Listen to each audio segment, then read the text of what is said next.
Michelle. I've been running the sanctuary for almost 5 years now. I started off as a social worker, and I had a really bad, intense anxiety and depression. Go figure, social work is so much fun.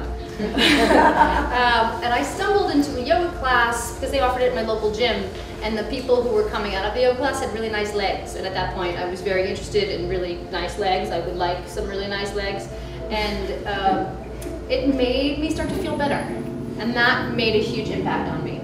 I had been on anxiety and depression medicine for a while, and I was able to get off of it by using more holistic remedies. And I thought it was all kind of like, well, to be frank, I called it the crystal squeezing crap, because it just seemed very esoteric and very weird, and I was down with the nice legs, and if they could just not talk about the energy so much, then I was on board. But then it really started to work for me. So at this point in my life, I don't care how weird it sounds as long as it works. My initial thought for this was that I give a lot of information about the body when I do an initial visit. So what I would rather do is spend that time when I have the time with you and your individual therapist, and it's the three of us one-on-one, looking at your individual body and what it individually has going on and all of its unique needs, instead of going over my basic model of the body. And what I've found is that the basic model of the body that I use is very often exceptionally foreign to most people. Okay? In this particular group, we have a whole bunch of people who are going to be working towards a yoga therapy degree. So let me just explain a little bit about that. These are already people who have graduated from a yoga training program. They're already certified as yoga teachers, and they have been working very diligently on becoming yoga therapists. So some of them also have other wonderful, wonderful strengths, like being Reiki masters, meridian yoga therapists, massage therapists. And what you're getting here is an individualized approach to yoga based on this person's strengths. And we've matched you up based on that. Let's tonight give an overview of the body again, so we can all move from the same place. And then we're going to really start looking at your individualized body. The first session will be myself and your individualized therapist and you. And from there we're going to set up a very much individualized plan. So what I want to explain a little bit is the model of the body that we use to try and get this stuff to work for us. Everybody's body is unique and different. We have some diagnoses that we're working with as well, and as you've probably noticed, those things change, right? Like one of my teachers the other night had strep throat. She had strep throat, now she doesn't have strep throat anymore. Diagnoses can change. Sometimes we get very mired and very tied down to them, and it tends to kind of suck the life out of us. And sometimes these are transient diagnoses, and sometimes we know we're going to have them forever. This past week, I had the opportunity to teach middle school students, 35 at a time. One of the ways I get these kids to understand a little bit of what I do is by talking about choices.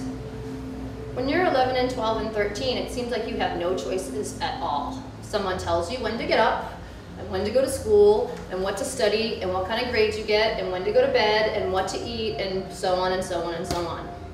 And what I was trying to express to these young people is the real choice that you'll ever really get in life is not exactly what you want to do, because you'll always have things you have to do. The choices you get are how you react to them.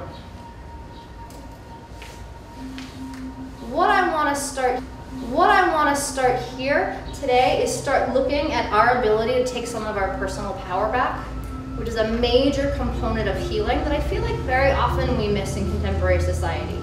The way our society is set up is fairly disempowering. We live in a capitalistic society, and if we didn't all buy lots and lots and lots of crap that we probably don't really need, our society would pretty much fall apart.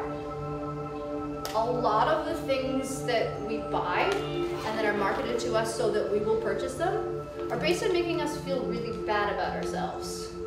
Right? For instance, you're never supposed to sweat or have pores or age or get chubby or have gray hair or wrinkles or smell bad, or, all of these amazing things that poop. Women never fart ever, right? Not even once in their entire existence. Right?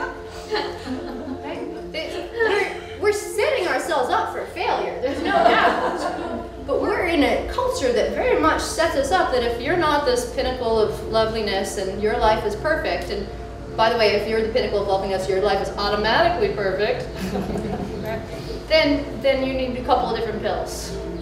So I'm going to start looking at that model, because some of us come into it going like, I feel like crap, there must be something terribly wrong with me. I take a lot of different views of the body. One of them is the emotional body.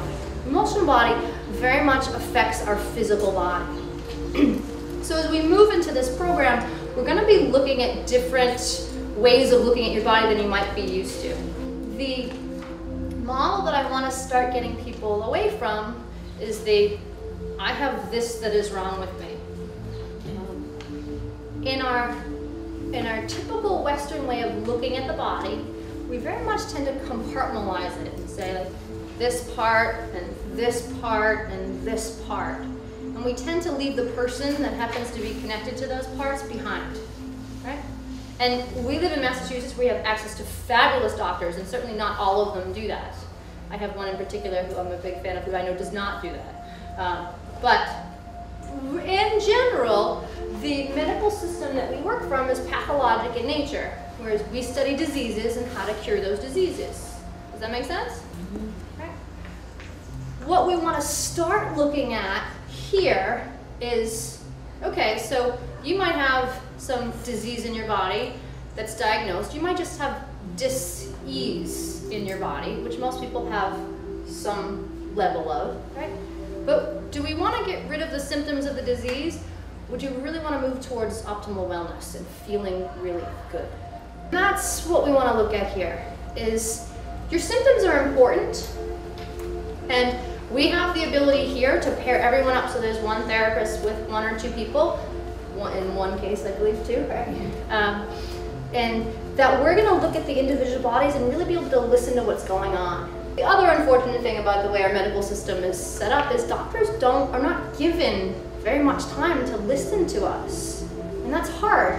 What we want to look at is getting rid of the dis-ease in the body and bringing more balance to the body.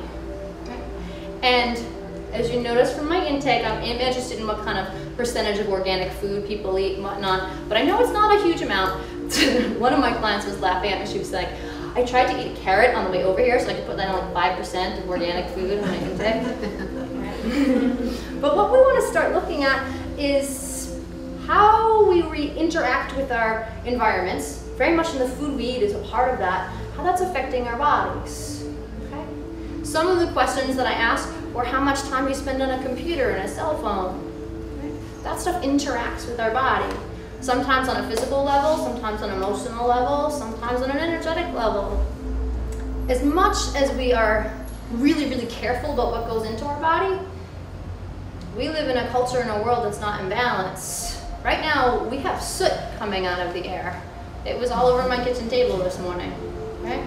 We are dumping huge quantities of oil into our water supply, and a huge amount of our continent is on fire. And I wonder, is this even a little bit more than symbolic? At a time where so many people I know are in such state of imbalance, how can we expect people to feel balance here when our whole world is not in balance? We're not taught balance, okay? Somebody suggested that I call, this is the first time I've given this lecture, which is why it's a little all over the place, the Introduction to the Human Body for Dummies. And I don't really like that concept because it assumes that we're dumb. And we're not dumb. We are definitely ignorant of the way this body works, but ignorance doesn't mean dumb. Ignorance means we don't know. And I want to make sure that we always come back to that there's nothing in our culture that really teaches us to listen to our bodies and to be wise. What we want to look at is how we can invest our own energy into our wellness. And that's a huge decision that we get to make.